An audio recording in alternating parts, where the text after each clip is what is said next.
New France, by the end of the 17th century, extended from the Great Lakes region, known as the Upper Country, south to the lower Mississippi Valley, from the Gulf of St. Lawrence to the Gulf of Mexico. The French-occupied territory of North America formed a western boundary to the English-dominated eastern seaboard. This is the colonization of North America, the French settlements.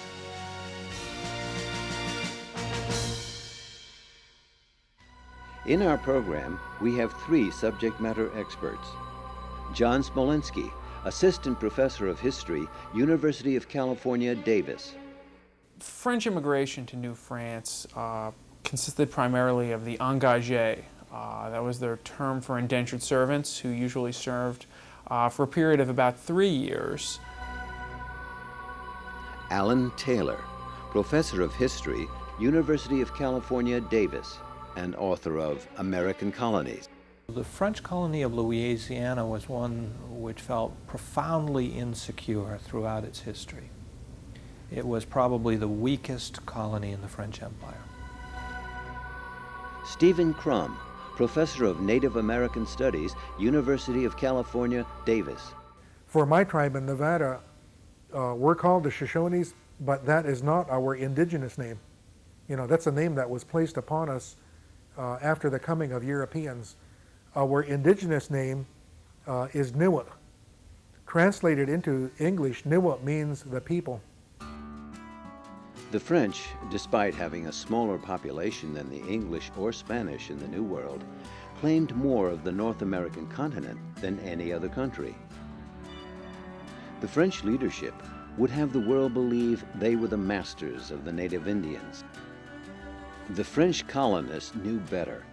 They understood that they were far outnumbered by the natives and existed only because of Indian consent, not on the strength of French power.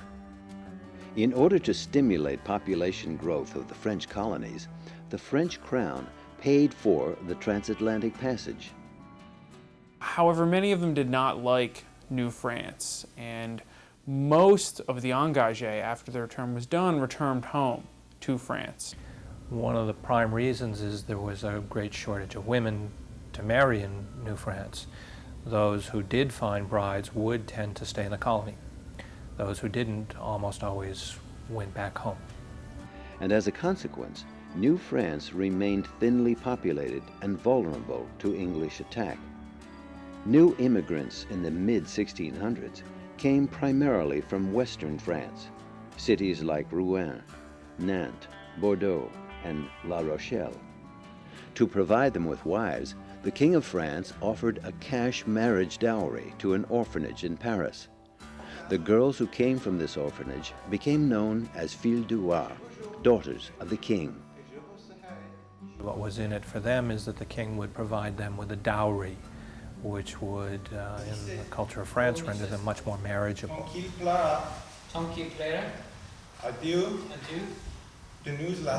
Even with that, and even for all the ways in which they tried, there was never a very even sex ratio. Young men always found that there were many more men than women, and it was very difficult to find a wife and to get married and to be able to establish a family in that sense. French immigration to America was not as successful as the English, who sent their indentured servants to America to stay. The French had a tendency to remain rooted to their homeland. The difference is that the French intend to go to make some money and come back home. The English intend to go, get some land, and stay. But also, very many of the settlers in New France did not enjoy the climate. They found that it was much colder, the weather was much harsher than France, well, certainly far colder than the Mediterranean.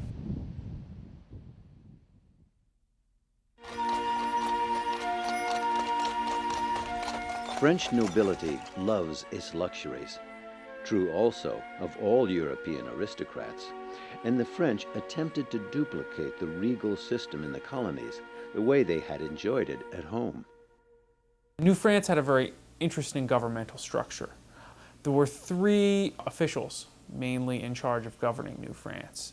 There was a governor general, there was one official in charge of the finances, and also a church official. The main goal of having that kind of three-part government was that each of these officials would keep check on each other and keep track of each other to check any official corruption or too much ambition in their colleagues. Lacking in numbers of settlers, the French hoped to build New France on a series of fortified trading posts linked to a network of friendly Indian allies. Many more Frenchmen were willing to live on the frontier in mixed communities, communities consisting of some French fur traders, some Indians, perhaps some missionaries. Frenchmen in New France were more willing to do that than Englishmen in America were. When French traders came to North America, they knew very little about where to find game animals, and so they had to rely upon the expertise of the Indians. So they made a deal with native hunters. They asked the native hunters to go out there and do the trapping of beaver and other fur-bearing animals, and in turn the native hunters were paid in the form of trade goods. The goods included a number of objects: guns and ammunition, cooking utensils, European glass-cut beads, mirrors, cotton clothing, rum, and a whole host of items. During the 1670s and 80s, the most important post was Fort Michilimackinac, strategically located at the confluence of Lake Michigan and Lake Huron in what is now northern Michigan.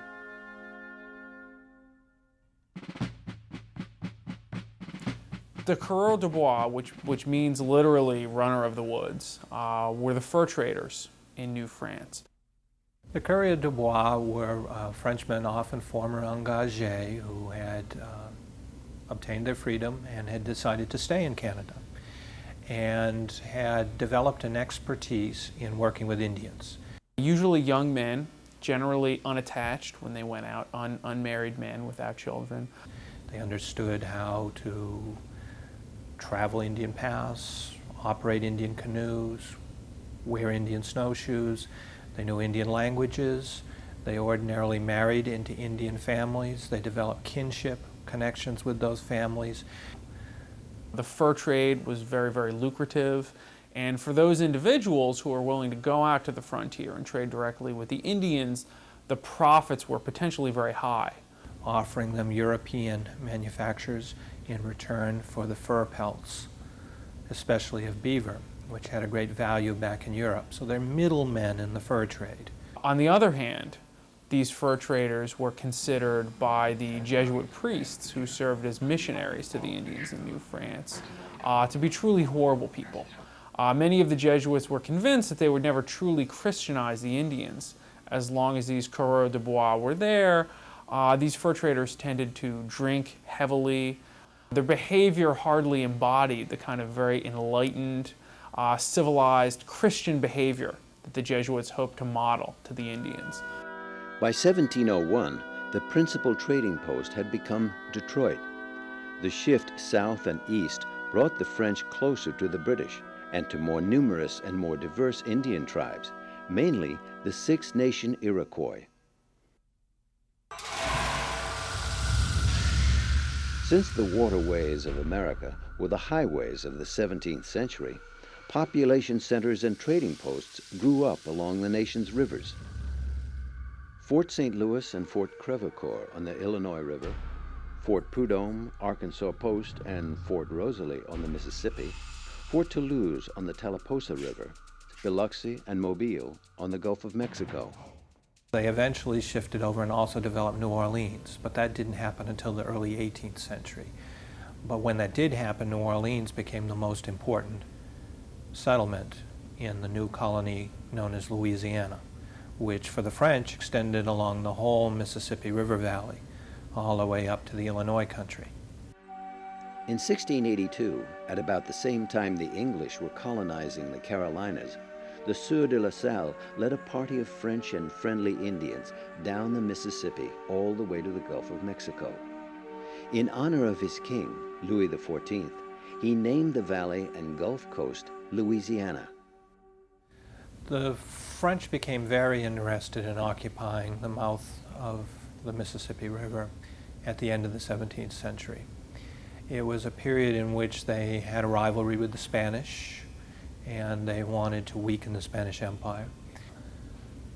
And so they meant by occupying the mouth of the Mississippi River to hem in the English colonies along the Atlantic seaboard and to divide the Spanish colonies along the Gulf of Mexico, to isolate Florida from Mexico.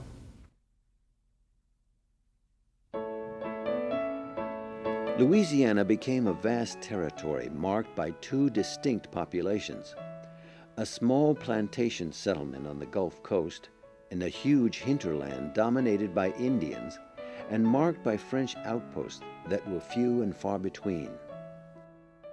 The striking thing about the French Empire in North America is that their geographic claims were so massive, and yet their colonial population was relatively small. So, for example, in 1750, you've probably got a French population in Louisiana and Canada of just 75,000 people. And that compares with about 1.5 million people in the English colonies. But the English colonies were relatively compact along the Atlantic seaboard, while the French claims extended from the St. Lawrence River Valley in Canada, around the Great Lakes, down the Mississippi to the Gulf of Mexico. During the 1720s, the French attempted to expand their tobacco plantations north of New Orleans and built Fort Rosalie in the Natchez Indian country. The combined colonists and African slaves numbered only 750, but the far more numerous Natchez Indians tolerated them. That is, until the settlers' cattle began eating the Indians' crops.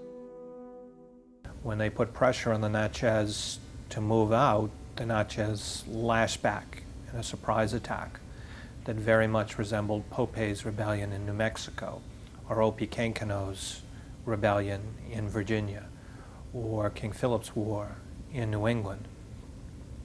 The Indians succeeded in wiping out the French in the vicinity of Natchez.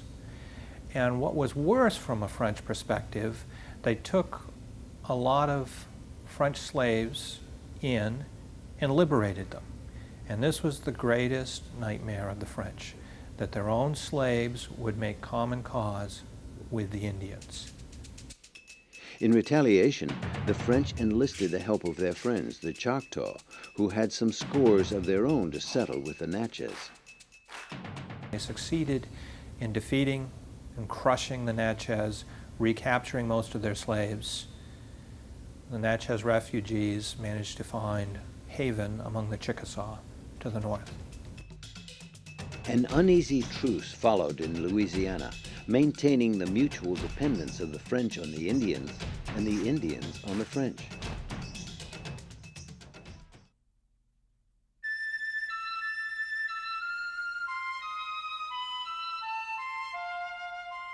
Because many of the French understood their dependence on the Indians far more than the English did, they were, despite their prejudices against the Indians, much more willing to deal with them and treat them with some kind of respect than I would say that the English ever were.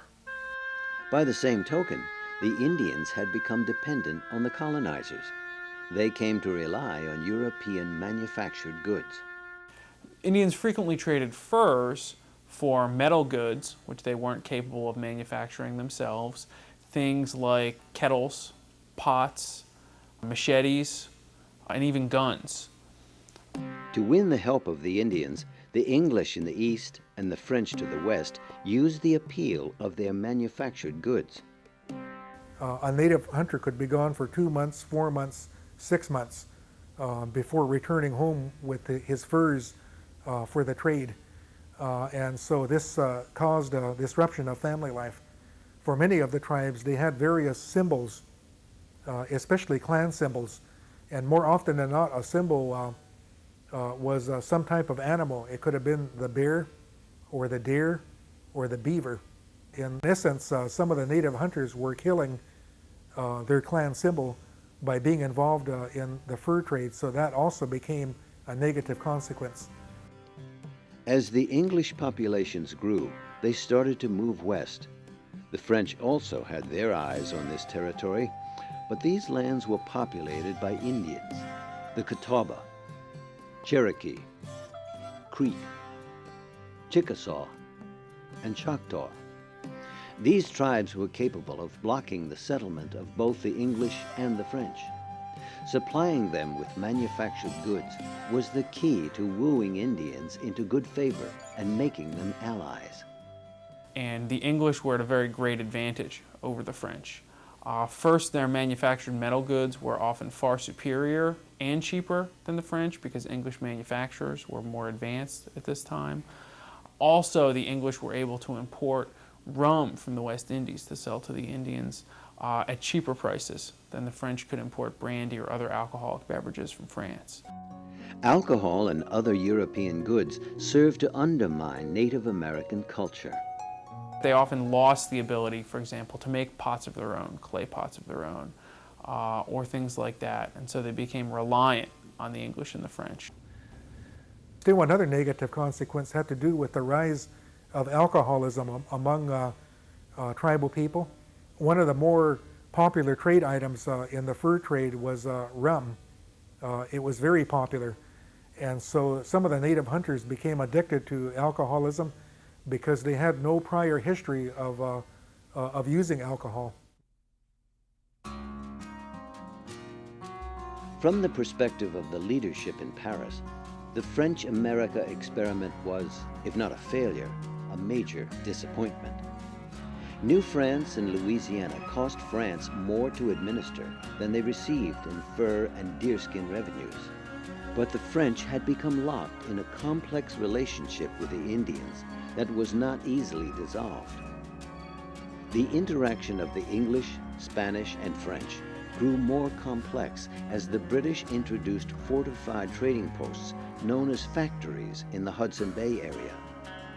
These had an influence on native tribes, extending southwest to the northern Great Plains. To counteract the British approach, the French extended their own traders farther west into the Great Plains. The French traders provided guns to the nomadic Indian tribes of the Great Plains, like the Wichita, Pawnee, and Comanche. This was quite threatening to the Spanish in New Mexico, who did not want to see the Comanche or the Pawnee obtaining firearms. This posed a definite threat to the Spanish and Pueblo peoples of New Mexico and put the French in the position of being an enemy of the Spanish, historically on friendly terms in their homeland Europe. So the Spanish did their best to try to suppress the Comanches and the Pawnees and to try to break up the French trade with the Indians of the Great Plains. But the Indians of the Great Plains were too well armed, and they managed to defend themselves and to defeat the Spanish expeditions sent against them.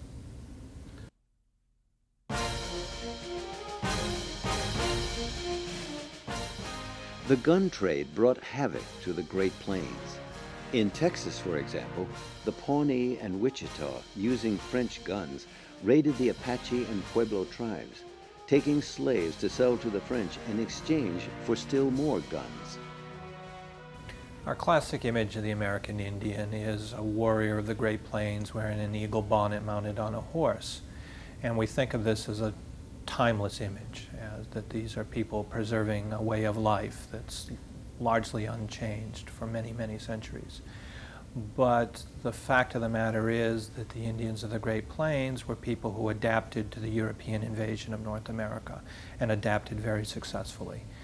They didn't have any horses until Europeans brought horses to North America. Horses had a profound impact on Native American people.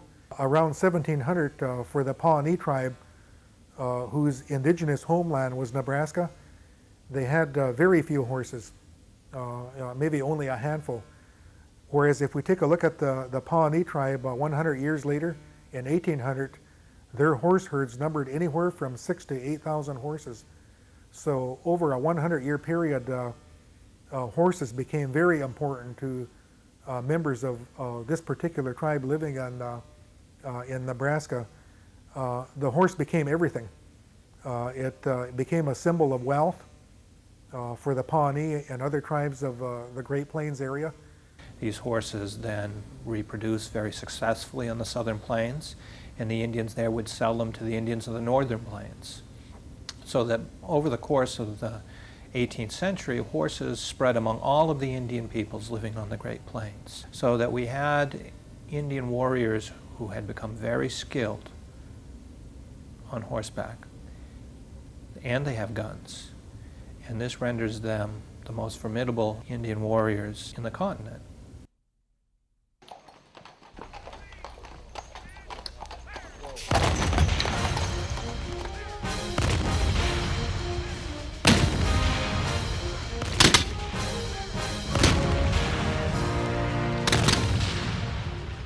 The French and Indian Wars were actually a series of wars, each bearing a name of its own, that raged between 1689 and 1763 on the North American continent, on the high seas, and in Europe.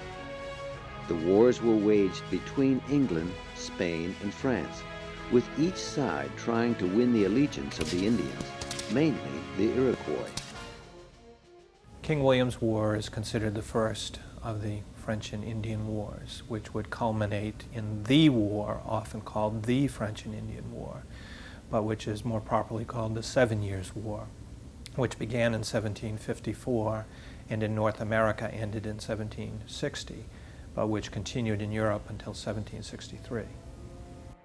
The French and Indian Wars ranged far and wide, lasted for years, and involved 3 European nations and dozens of Indian tribes. Several battles showed the difficulty of fighting Indians using traditional military tactics. One of these was Fort Duquesne at the forks of the Ohio River, a crucial area, now Pittsburgh, Pennsylvania. The region was claimed by both the French and the English. A young officer of the Virginia militia, George Washington, was sent to dislodge the French and Indians from the region. His troops proved no match for the opposing forces, and Washington was defeated at Fort Necessity and retreated. The British sent a more seasoned military man, General Edward Braddock, who felt confident he could defeat the French and Indians. He boasted, "These savages may indeed be a formidable enemy to your raw American militia, but upon the King's regular and disciplined troops, sir, it is impossible to believe they should make any impression." Using traditional military tactics against the stealthy and resourceful French and Indian enemy, Braddock's superior force was soundly defeated. There were only 40 French and Indian casualties. The English lost nearly 1,000 men. The dead included General Braddock. George Washington led a retreat that saved half the army.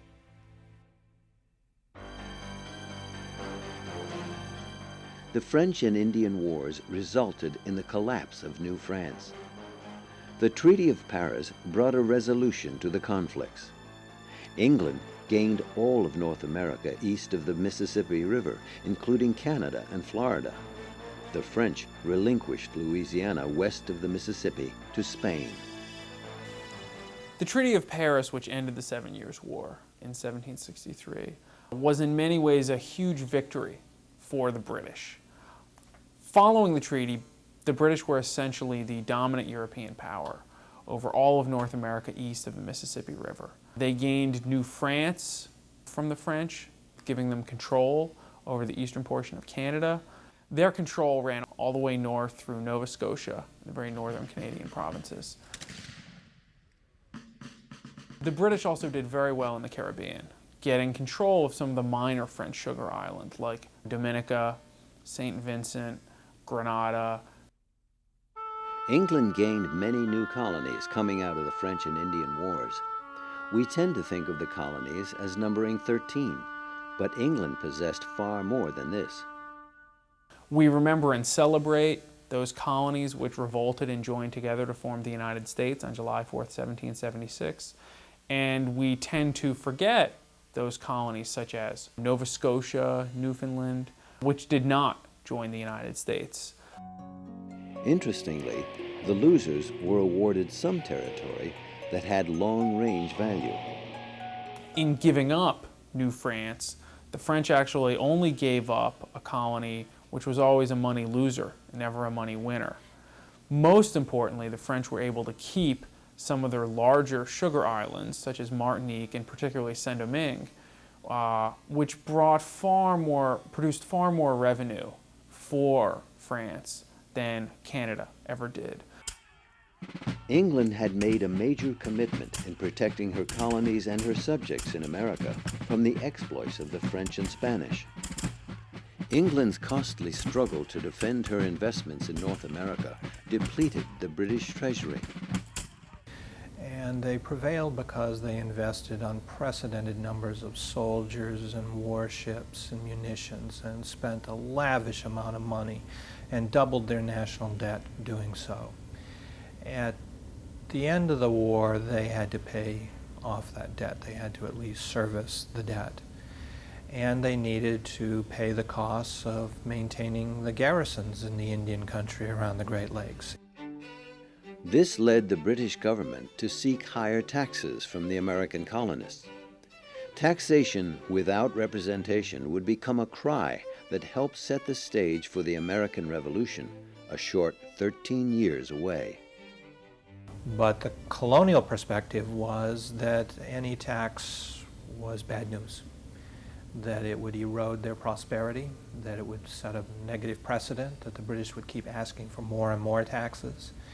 They also felt that they had a primary right as English people not to be taxed unless they were represented in the sovereign institution, which was Parliament.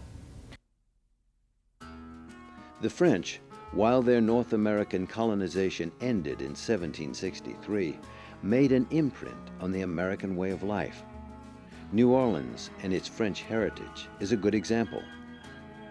Many French words have become part of our vocabulary, like hors d'oeuvre, rendezvous, and boulevard. Other names the French gave to American places include Detroit, Michigan, Racine, Wisconsin, Terre Haute, Indiana, Des Moines, Iowa, and St. Louis, Missouri.